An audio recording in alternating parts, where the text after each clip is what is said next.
कभी भी जब किसी भी विद्यालय में बुलाया जाता है तो मैं उसमें डायरी नहीं देखता, मैं फौरन हाँ कर देता हूँ। जो तारीख वो बताते हैं उसी को पहुँचा। और उसकी वजह ये है, कॉलेज में जाके मुझे ये लगता है जैसे मैं अपनी माँ की गोद में आ गया। मैं 2 साल का था तब मेरे पिताजी का देहांत हो गया। इसके बाद मैं अपनी खुद खेती करके, खुद मेहनत करके कॉलेज में चला गया। मेरे कॉलेज ने मेरी ऐसी उंगली पकड़ी कि जब मैं कॉलेज छोड़ा तो 26 साल की उम्र का MLA होकर निकला। तो हम गाँव से जंगली, आज ये स्थिति है कि लड़कियां बहुत आगे चली गई हैं और बहुत आगे तक जाएंगी। ये हमारी जिम्मेवारी है कि हम इनको आगे बढ़ाएं।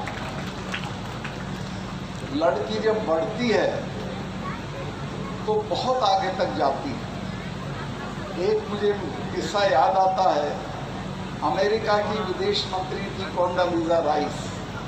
दुबली पतली, गहरे सांवले रंग की, शक्ल सूरत में साधारण से भी नीचे, लेकिन अपनी सिर्फ पढ़ाई की काबिलियत की वजह से वो अमेरिका की विदेश मंत्री हो गई। और अमेरिका में सिफारिश से विदेश मंत्री नहीं बनते हैं हमारी तरह, वहाँ काबिलियत से बनते हैं। तो वो अपनी काबिलियत से विदेश मंत्री हो गई थी। तो लीबिया का जो तानाशाह था गद्दाफी, अभी 4 साल पहले वहाँ बगावत हो गई थी। बागियों ने उसको मार दिया और मार के जब उसके दफ्तर को रेड किया तो उसमें एक डायरी मिली। उस डायरी में गद्दाफी ने लिखा है कि मुझे सबसे ज़्यादा आनंद तब आता है जब मैं देखता हूँ कि लिटिल कोंडी अरब शेखों को धमका रही। लिटिल कोंडी माने छोटी सी कोंडालीजा राइस। तो कोंडालीजा राइस शेखों को धमकाती थी अमेरिका की ताकत से। अमेरिका की ताकत उसको मिली थी उसके विदेश मंत्री होने के कारण, और विदेश मंत्री हुई थी वो अपनी पढ़ाई के कारण। तो यही स्थिति यहाँ है। मैं देखता हूँ यहाँ इस स्टेट में हमारी जाति के लोगों को तो घोड़े पे नहीं चढ़ने दिया जाता था, और अब जब हमारी लड़की IAS होके जाती है तो बड़े से बड़े ठाकुर साहब खड़े होकर सलाम करते हैं। तो ये है ताकत। आपके पास ना वो सड़ी हुई हवेलियाँ हैं कि आप उनके होटल बना लेंगे, ना आपके पास कोई जायदाद है, छोटी छोटी खेतियाँ हैं। और मैं तो ये कहूँगा कि अगर किसी को दुनिया में पुरस्कार बहादुरी का मिलना चाहिए तो वो इन इलाकों के किसानों को मिलना चाहिए। इसलिए लड़ाई के लिए तो जो राजस्थान में जितने लोग हुए हैं लड़ने वाले, उन्होंने ज़्यादा लड़ाइयों में जीत हासिल नहीं करी है। लेकिन ये जो किसान हैं, इनके 3-3 साल लगातार अकाल होता था और ये डटे रहते थे अपनी ज़मीन पे, और उस अकाल का सामना करके अपनी ज़मीन को बचा। इनकी बच्चियां अगर पढ़ लेंगी और ये पढ़ा देंगे तो ये बच्चियां बहुत दूर तक जाएंगी। तो मैं आपसे जो महत्वपूर्ण बात कहने आया हूँ वो ये है कि ये लड़के तो आप इनसे पूछते भी लड़कों से आप कहाँ से आ रहे हो, लड़की से पूछते हो कहाँ गई थी। भाई इनसे भी पूछ लिया करो कभी कहाँ गए थे। ये तो 15 साल का होते ही ठर्रा पकड़ लेते हैं, फिर ड्रग्स पकड़ लेते हैं, और बीमारियाँ पकड़ लेते हैं। ये तो फिर भी शर्म लिहाज रखती हैं लड़कियाँ। तो इनको बढ़ाओ, इनको सताओ मत, इनको पैदा होने दो और इनको बढ़िया से बढ़िया तालीम। एक और बात मैं आपको बता देता हूँ, मैं दिल्ली में रहता था, गवर्नर होने से पहले MP रह लिया था, MLA रह लिया था, मिनिस्टर रह लिया था, लेकिन 1.5 कमरे के मकान में रहता था। मेरे से मिलकर जब चौधरी साहब नीचे जाते थे तो मेरा ड्राइवर बताता था कि साहब ये कह रहे बता हुए कोई आदमी, उसके 1.5 कमरे का तो मकान। हमने तो हवेली ठोक रखी होगी भाई, लेकिन जिस दिन ईदी वाले आएंगे तो तुम्हारे जाएंगे, मेरे नहीं आएंगे। क्योंकि मैं तो फकीर जो होता है वो बादशाहों से लड़ सकता है, अमीर बादशाहों से नहीं लड़ सकता। आज अगर मैं किसानों के सवाल पे प्रधानमंत्री के सामने डट गया तो इसलिए कि मेरे पास कुछ नहीं था। मैं जब कश्मीर गया, मेरे जाते ही 2 मामले मेरे सामने आए, जिनमें 150 करोड़ रुपए की रिश्वत की पेशकश थी। मैंने दोनों को कैंसिल कर दिया और तीसरे दिन मैं प्रधानमंत्री के पास गया के साथ ये आपके दोस्त हैं, मैंने उसमें अंबानी था, उसमें एक हसीब द्राबू था, उसमें एक RSS के बड़े नेता थे, मगर ये लोग थे, ये ले रहे थे, मुझे भी मिल सकता था, लेकिन मैंने एक कैंसिल कर दिया। और आप अगर चाहते हो कि ये हो तो मुझे हटा के किसी और को लगा दें, मैं उनकी तारीफ करूँगा प्रधानमंत्री। उन्होंने मुझे कहा कि नहीं, भ्रष्टाचार पे कोई समझौता नहीं, आपने ठीक किया। और मैं कैंसिल करके मैं कहा साहब मुझे तो 5 कुर्ते पजामे में आया हूँ, 5 ही कुर्ते पजामे में वापस जाना चाहूँगा, कैंसिल करके चला है। और उसका नतीजा ये हुआ कि कश्मीर जो देश की सबसे करप्ट स्टेट थी, उसमें भ्रष्टाचार बहुत दूर तक खत्म हो गया। पता चला कि गवर्नर का ये रूप है।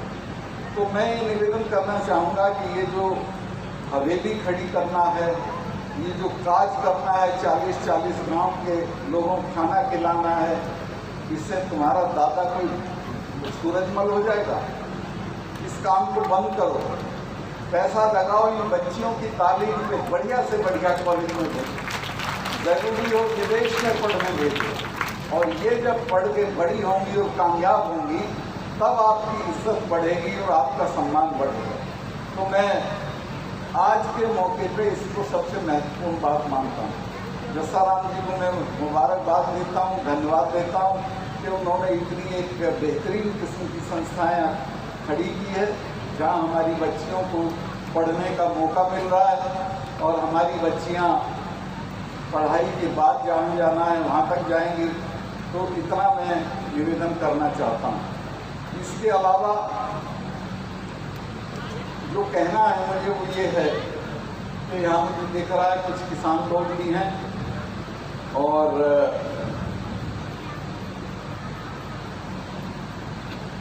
बिना किसानों की बात कहे तो बात मेरी पूरी नहीं होगी, क्योंकि मैं उस लड़ाई में फंसा हुआ हूँ। इन बेचारों का कोई पुरसा हाल नहीं। ये दिल्ली की सीमाओं पे 11 महीने तक पड़े रहे, 4 महीने तक तो इनसे किसी ने बात नहीं की और 700 लोग वहाँ शहीद हो गए।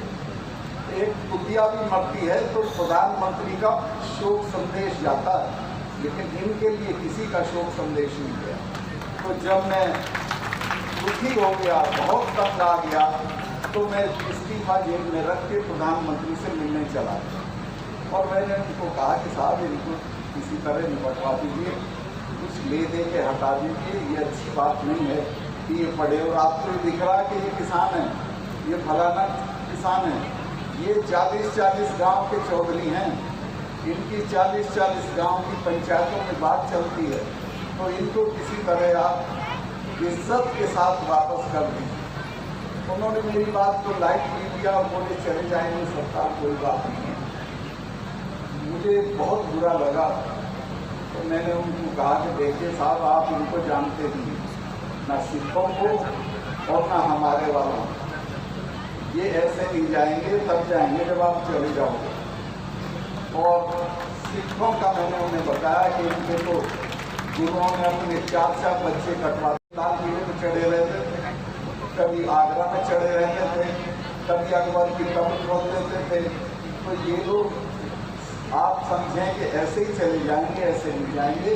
आप जितनी जल्दी ये बात मान लें उतना अच्छा होगा। खैर उन्होंने तब तो नहीं मानी, थोड़ी देर से मांगी और माफ़ी मांग लेना, लेकिन उसके लिए मैं आभारी हूँ उनका कि उन्होंने तीनों कानून वापस लिए।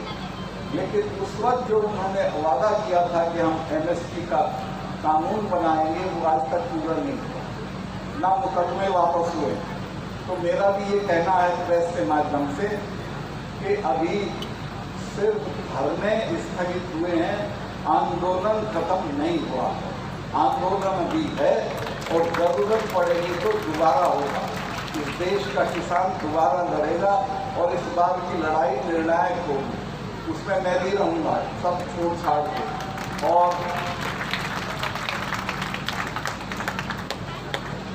आप ये समझिए कि जितनी चीज़ किसान पैदा करता है, पिछले 10 साल में उसके दाम कम हुए हैं और जितनी वो खरीदता है उनके दाम बढ़े हैं।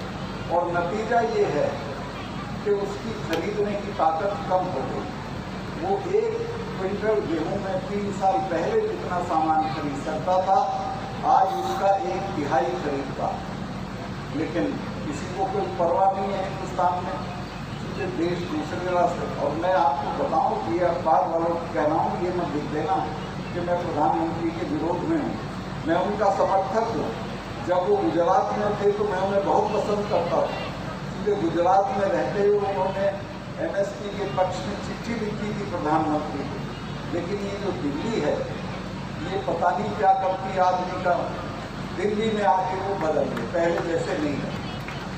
और मैं वो शब्द को नहीं इस्तेमाल करना चाहता, लेकिन डॉक्टर राम मनोहर लोहिया ने कहा था कि दिल्ली एक वेश्या है जो पैसे और ताकत के अलावा किसी चीज़ का सम्मान नहीं करती। तो प्रधानमंत्री जी को अभी भी मैं निवेदन करूंगा कि अभी वक्त है वो MSP लागू कर दें, क्योंकि बिना MSP के किसानों का गुजारा नहीं है। मेरे को बताता है, मैं प्रधानमंत्री का मित्र हूँ और 5 साल में दुनिया का 3रे नंबर का अमीर हो गया, जिसका नाम अडानी। मैं गुवाहाटी के एयरपोर्ट पे आया दिल्ली आने के लिए, तो वहाँ एक लड़की गुलदस्ता लिए खड़ी थी। मैं कहा बेटे आप कैसे? कि मैं अडानी की तरफ से आई। उनका अडानी का क्या मतलब? कहने के लिए एयरपोर्ट अडानी को दे दिया। लखनऊ का चरण सिंह एयरपोर्ट भी अडानी को दे दिया। 7 एयरपोर्ट ऐसे अडानी को दे दिए। एयरपोर्ट दे दिए हैं, बड़ी बड़े और संस्थान दे दिए हैं, और आज उसको इतना कर्जा दिलवा दिया गया है कि अगर वो डूब गया तो इस देश के सारे बैंक डूब जाए। तो मैं ये आपसे निवेदन करना चाहता हूँ कि अडानी से भी लड़ाई आएगी और प्रधानमंत्री से भी लड़ाई आएगी। उसके लिए आपको तैयार रहना है, क्योंकि किसानों को आपके पास क्या था, ये फौज की नौकरियां थी लड़कों की, जाके मर जाते थे, शहीद हो जाते थे। झुंझुनू में मेरी बहुत रिश्तेदारियाँ, मैं कल झुंझुनू से होकर गुजरा हूँ, कोई गाँव नहीं था जिसके बाहर शहीद की मूर्ति न लगी हुई। हमारे बच्चे जाते थे, लड़ते थे, मरते थे। अब वो भी मौका हमसे छीन लिया है फौज का। अब हम फौज में भी नहीं जा सकते हैं। तो फौज का, खेती का, किसानी का, जितने हमारे धंधे हैं उन सब पे चोट हो रही है। तो आपके पास कोई रास्ता नहीं है लड़ने के अलावा, आप अपने को लड़ने के लिए तैयार करें। और मैं ये आश्वस्त करता हूँ कि मैं सबसे पहले आपकी लड़ाई में आके कूदूँगा, उसमें शिरकत करूँगा। मैं ये जो MSP है, ये आज की लड़ाई नहीं, ये चौधरी छोटू राम के ज़माने से छिड़ी हुई। छोटू राम जी आए थे वायसराय से मिलने, तो वायसराय ने कहा कि चौधरी साहब बड़ी लड़ाई, विश्व युद्ध चला हुआ है और हमको बहुत गेहूं की जरूरत पड़ेगी फौज के लिए। तो चौधरी साहब ने कहा कि गेहूं की कोई कमी नहीं, मैं कार से लाहौर से आया हूँ, बहुत अच्छी फसल खड़ी है, जितना कहोगे मैं दे दूँगा। वायसराय ने कहा कि लेकिन साहब मैं 3 रुपये मांगता हूँ। छोटू राम जी ने कहा कि ना, गेहूँ तो मैं दे दूँगा, लेकिन दाम तो नहीं तय करोगे, दाम नहीं तय करूँगा और मैं 7 रुपये मन से आना काटने नहीं किसानों को कि अपनी खड़ी हुई फसल में आग लगा देंगे, एक दाना आपको नहीं मिलेगा, और वो चले गए। वायसराय ने उनके चीफ मिनिस्टर को बुलाया, सर सिकंदर हयात खान उनके चीफ मिनिस्टर थे, और उनसे कहा जाए तुम्हारा तो मिनिस्टर होता ना डी तो ऐसे कह के चला गया। सिकंदर हयात खान साहब ने कहा कि साहब कह के नहीं चला गया, अगर उसने कह दिया तो सारे पंजाब का गेहूं जल जाएगा और आपको कुछ नहीं मिलेगा, लिहाजा बुला के फिर बात करो। तो फिर जो दाम चौधरी छोटू राम ने मांगा था वही दाम पे गेहूं खरीदा गया। लेकिन तब से और आज तक दाम तय करने की ताकत वायसराय पे ही है, छोटू राम पे नहीं, किसानों के पास नहीं। दाम दिल्ली में तय हो जाते हैं और उस दाम पे भी खरीद नहीं होती, उस दाम पे भी खरीद ना होके उसको डिस्ट्रेस सेल करना पड़ती है किसान। अभी वो जो अडानी है उसने बहुत बड़ा गोदाम बना लिया है इसमें पानीपत में, और उसको सस्ता गेहूँ देके भर दिया। जब वो महंगा होगा तब वो उस गेहूँ को बेचेगा। मैं अभी पानीपत के गांव में गया था, तो वहाँ SDM DM बार बार मेरे काम में पूछते थे कि आप अडानी के गोदाम की तरफ तो नहीं जा रहे। उन्होंने कहा क्यों? कल साहब हमको इंटेलिजेंस की रिपोर्ट की कि आप गिड को ले जाके उसका गोदाम जलवाओगे। मगर भाई मैं अभी तरह वो पागल नहीं हुआ हूँ, लेकिन मैं चाहता हूँ कि वो जल जाए, मैं नहीं जला हूँ। तो ये जो लोग हैं ये किसानों को बाइज्जत रहने ही नहीं। मैं जब कॉलेज में पढ़ता था तो शाम को खाना खा के टहलने के लिए निकलता था। एक कब्रिस्तान पड़ता था रास्ते में, उसमें एक कव्वाली गाता होता था। मैं रुक जाता था उसकी कव्वाली सुनने के लिए, और वो उसमें गाता था कि खंजर पे कोई ऊँट, ना कपड़ों पे कोई दाग, खंजर पे कोई छींट, ना कपड़ों पे कोई दाग, तो कत्ल करे है कि करामात करे। तो किसानों का कत्ल बहुत करामात के साथ हो रहा है, उनको पता भी नहीं चलता। पंजाब में अभी मैं गया था जालन में, वहाँ एक गाँव में मैंने इस बात का जिक्र किया था। सरदार साहब ने कहा कि चौधरी साहब ये मत बताओ, हमें तो ये पता ही नहीं है कि हमारे लगेंगे। मैं भाई साथ तो लगाना पड़ेगा, इसके बिना नहीं काम चलेगा। तो ये जो दाम है MSP, इसको जितनी जल्दी सरकार मान लेगी उतना अच्छा है, वरना बड़ी लड़ाई छिड़ेगी और वो लड़ाई छिड़ेगी नहीं सरकार। और आपसे मैं कहना चाहता हूँ कि सारा दिन रिश्तेदारियों में, शादी ब्याह में, दावतों में मत खराब करो, लड़ाई के लिए तैयार हो। और अब की जब लड़ाई हो तो ये नहीं हो तो दिल्ली के आसपास वाले बैठे, सब आओ, हर घर से आदमी आएगा, तब लड़ाई कामयाब होगी।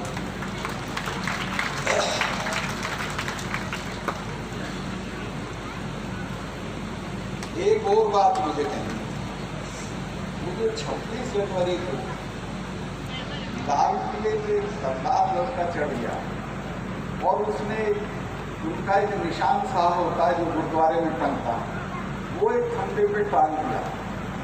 तो यहाँ के प्रेस और TV सब ने इतना शोर मचाया जैसे कोई देशद्रोह का काम हो गया। मैंने किसान यूनियन के लोगों से कहा कि बेवकूफ़ों, तुम जवाब नहीं देना जानते हो। जहाँ प्रधानमंत्री झंडा फहराते वो तो वही है झंडा, उसे किसी ने डिस्टर्ब नहीं किया।